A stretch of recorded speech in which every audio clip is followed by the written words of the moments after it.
നമസ്കാരം, ഞാൻ ജോ. പുതിയൊരു വീഡിയോയിലേക്ക് എല്ലാവർക്കും സ്വാഗതം. ഇന്നത്തെ വീഡിയോ ഞാൻ പറഞ്ഞു തരാൻ പോകുന്നത് ഒരു ബൈക്ക്, ഹീറോയുടെ ഒരു ബൈക്ക് എങ്ങനെ ഓടിക്കുക എന്നതിനെ പറ്റിയാണ്. അപ്പോൾ ഒരു ബൈക്ക് എങ്ങനെ ഓടിക്കണമെന്ന് നിങ്ങൾ വീഡിയോ സ്കിപ്പ് ചെയ്യാതെ മുഴുവനായി കണ്ടാൽ മാത്രമേ നിങ്ങൾക്ക് മനസ്സിലാകത്തുള്ളൂ.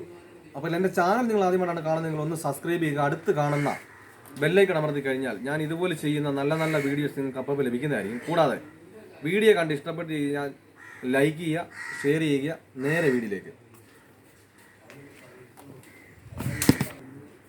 അതിനാണ് ഞാനിപ്പോൾ വണ്ടിയെ കയറി, ഞാനിപ്പോൾ താക്കോലിടാൻ പോവാണ്. താക്കോലിടുന്ന ഇവിടെയാണ്. നമ്മൾ താക്കോലിട്ടു, ഒന്ന് തിരിച്ചു. ഈ ഒന്ന് തിരിച്ചതിന് ശേഷം എന്ത് ചെയ്യണം? താക്കോലിട്ടതിന് ശേഷം ഒന്ന് തിരിക്കുക.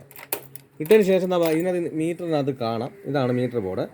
ഇതിനകത്ത് കാണാം. ഇതിനകത്ത് നോക്കുമ്പോൾ നിങ്ങൾക്ക് അറിയാൻ പറ്റും ഇത് ന്യൂട്രലാണോ അല്ല ഗിയറിലാണോ എന്നറിയാൻ പറ്റും. ഇപ്പം ഗിയറിലായതുകൊണ്ടാണ് ഇവിടെ ഒന്നും കാണാത്തത്. അപ്പോൾ അത് ന്യൂട്രൽ ആക്കുന്നത് എവിടെയാണെന്ന് ചോദിച്ചാൽ, നമ്മൾ ഈ ആദ്യം ക്ലച്ച് പിടിക്കുക. ക്ലച്ച് പിടിച്ചതിന് ശേഷം ഇവിടെയാണ് ഗിയറിൻ്റെ ഇത്. ഈ ഗിയറിൻ്റെ നമ്മൾ നേരെ ഇത് താപ്പോട്ടാണ്. താപ്പോട്ടൊന്നാക്കി കഴിഞ്ഞാൽ ന്യൂട്രലായി. ഇത് ഏറ്റവും താഴെയാണ് ന്യൂട്രൽ. ഇപ്പോൾ നമുക്ക് ഇതിനകത്ത് നോക്കി അറിയാൻ പറ്റും ന്യൂട്രൽ എന്നെ കാണിക്കുന്നുണ്ട്.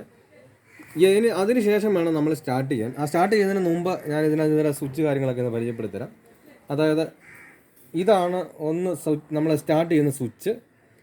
അതുപോലെ തന്നെ ഇത് ഹോണ്, അതുപോലെ തന്നെ ഇത് ഇൻഡിക്കേറ്റർ. ഇത് ലെഫ്റ്റിലോട്ടുള്ള ഇൻഡിക്കേറ്റർ. നമ്മൾ ഇതിൻ്റെ ലെഫ്റ്റിലോട്ടായി കഴിഞ്ഞാൽ ലെഫ്റ്റിലോട്ടുള്ള ഇൻഡിക്കേറ്റർ വരും. അതുപോലെ തന്നെ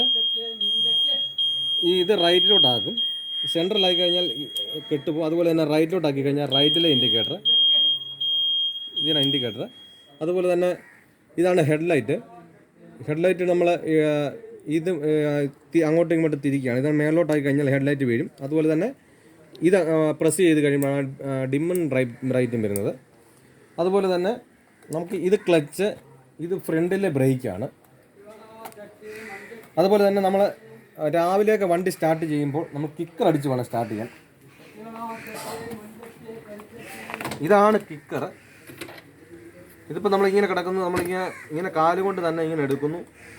ഇങ്ങനെ നമ്മൾ താഴോട്ട് ചവിട്ടി സ്റ്റാർട്ട് ചെയ്യുകയാണ്. ഞാനൊന്ന് സ്റ്റാർട്ട് ചെയ്ത് കാണിച്ചു തരാം. നമ്മളപ്പം ന്യൂട്രാണോ എന്ന് നോക്കണം. ആദ്യം നമ്മൾ ശ്രദ്ധിക്കണം, ന്യൂട്രാണോ എന്ന് ശ്രദ്ധിക്കുക. അതിനുശേഷം നമ്മൾ എന്ത് ചെയ്യണമെന്ന് ചോദിച്ചാൽ ഈ ക്ലച്ച് ഒന്ന് വിട്ടതിന് ശേഷം എന്ത് ചെയ്യണം? നമ്മൾ ഫ്രണ്ടിലെ ബ്രേക്ക് വേണേൽ പിടിക്കാം. ഈ ഫ്രണ്ടിലെ ബ്രേക്ക് അല്ലെങ്കിൽ നമ്മൾ ഇറക്കത്തൊക്കെ ആണെന്നുണ്ടെങ്കിൽ എന്ത് ചെയ്യും? വണ്ടി മുന്നോട്ട് ഉരുളാനുള്ള ചാൻസ് ഉണ്ട്. അപ്പം നമ്മൾ ഫ്രണ്ടിലെ ബ്രേക്ക് പിടിച്ചു. അതിനുശേഷം എന്ത് ചെയ്യും? സ്റ്റാർട്ട് ചെയ്യും. ഇങ്ങനെയാണ് വണ്ടി സ്റ്റാർട്ട് ചെയ്യുന്നത്. അതുപോലെ തന്നെ നമുക്ക് സ്വിച്ചിൽ സ്റ്റാർട്ട് ചെയ്യാം. ഇതാണ് സ്വിച്ച്. ഞാനത് ഒന്ന് സ്റ്റാർട്ട് ചെയ്ത് കാണിച്ചു തരാം. ഇതൊന്ന് നമ്മൾ ആക്കിയതിന് ശേഷം നമ്മൾ ന്യൂട്രാണെന്ന് നോക്കി അതിന് ശേഷം എന്ത് ചെയ്തു? ഇങ്ങനെയാണ് സ്റ്റാർട്ട് ചെയ്യുന്നത്. സ്റ്റാർട്ട് ചെയ്തതിന് ശേഷം നമ്മൾ എന്ത് ചെയ്തു? ഇങ്ങനെ ആക്സിലേറ്റർ പതിയെ ഒന്ന് റേസിങ് വഴി ഇങ്ങനെയാണ് ഇത് സ്റ്റാർട്ട് ചെയ്യുന്നത്. അതുപോലെ തന്നെ നമ്മൾ ഗിയർ ഇടുന്ന സമയത്ത് ഇപ്പുറത്താണ് ഇതിൻ്റെ ഗിയറിൻ്റെ ഇത്.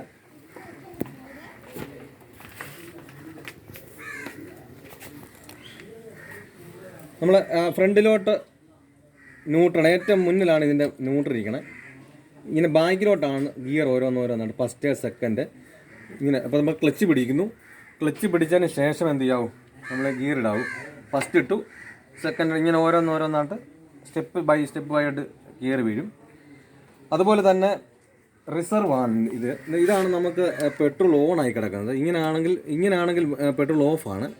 ഇങ്ങനെ കിടക്കണം, വണ്ടി ഓണായി കിടക്കണമെങ്കിൽ എന്നാൽ മാത്രമേ നമുക്ക് എന്ത് ചെയ്യത്തുള്ളൂ? വണ്ടി സ്റ്റാർട്ട് ചെയ്യാൻ പെട്രോൾ നമുക്ക് കയറി വരത്തുള്ളൂ, നമുക്ക് ടാങ്കിൽ നിന്ന് വരത്തുള്ളൂ. അപ്പം റിസർവ് നമുക്ക് ചെയ്യുന്ന ഇങ്ങനെ വണ്ടി ഓഫാക്കി ഇടുന്നു.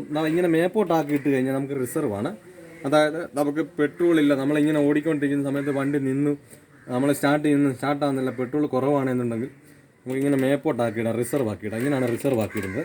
ഈ റിസർവ് ആക്കിയതിന് ശേഷം വണ്ടി സ്റ്റാർട്ട് ചെയ്ത് കഴിഞ്ഞാൽ നമുക്കൊരു 1.25 ലിറ്റർ പെട്രോൾ കിട്ടും അതിനകത്തിൽ. അപ്പം നമുക്ക് അടുത്തുള്ള പമ്പിൽ കയറി അടിക്കുക എന്നുള്ളതാണ്. ഒരുപാട് നമ്മൾ എന്ത് ചെയ്യരുത്? ഈ റിസർവ് ആക്കി ഒരുപാട് ഓടിക്കരുത്. എന്നിട്ട് നമ്മൾ പെട്രോൾ അടിച്ചതിന് ശേഷം എന്ത് ചെയ്യണം? വീണ്ടും നമ്മൾ ഓണാക്കി തന്നെ ഇടുക. ഇതാണ്, ഇത്രയുള്ള കാര്യമാണ് ഇതിനകത്ത് പറഞ്ഞു തരാനുള്ളത്. ഇനി ഞാൻ ഈ ഒരു വണ്ടി ഞാനൊന്ന് ഓടിച്ച് കാണിച്ചു തരാം. അപ്പോൾ ഞാനിതൊന്ന് ഓടിച്ച് കാണിച്ചു തരാം.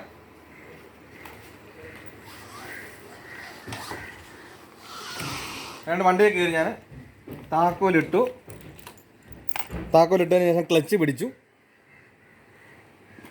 അതിന് ശേഷം ഒന്ന് ന്യൂട്രാക്കി നമ്മുടെ സ്റ്റാൻഡൊക്കെ മാറ്റി ന്യൂട്രാക്കി അതിന് ശേഷം ഇതിനകത്ത് മീറ്റർ കത്തി എന്നൊക്കെ കത്തി ന്യൂട്രെന്ന് കാണിച്ച് അതിന് ശേഷം എന്ത് ചെയ്തു സ്റ്റാർട്ട് ചെയ്തതിന് ശേഷം ക്ലച്ച് പിടിച്ചതിന് ശേഷം എന്ത് ചെയ്തു ഗിയറിട്ടതിന് ശേഷം എന്ത് ചെയ്തു ക്ലച്ചൊന്ന് മെല്ലെ അങ്ങോട്ട് എടുത്തിട്ട് അതിങ്ങനെ ഓടി.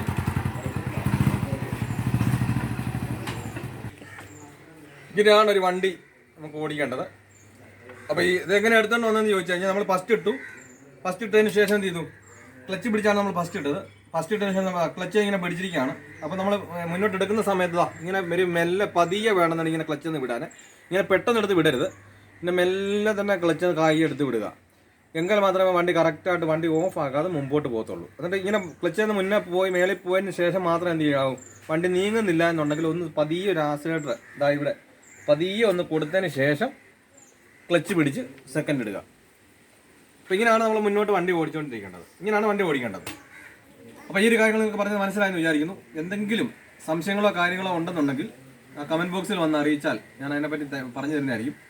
അപ്പം ഓരോരുത്തർക്കും സംശയങ്ങൾ അനുസരിച്ചാണ് ഞാൻ ആ വീഡിയോ ചെയ്യുന്നത്. കമൻറ്റ് ബോക്സിൽ വന്ന് ഓരോരുത്തരുടെ അഭിപ്രായങ്ങൾ പറയുന്നതിനനുസരിച്ചാണ് ഞാൻ ആ വീഡിയോ ചെയ്യുന്നത്. അപ്പോൾ എന്തെങ്കിലും നിങ്ങൾക്ക് സംശയങ്ങൾ ഉണ്ടെന്നുണ്ടെങ്കിൽ ആ വീഡിയോയിൽ വന്ന് പറയുക, ആ കമൻറ്റ് ബോക്സിൽ വന്ന് അറിയിക്കുക. അപ്പോൾ നല്ലൊരു ടോപ്പിക്കുമായി അടുത്ത വീഡിയോയിൽ കാണുമ്പോൾ ഗുഡ് ബൈ.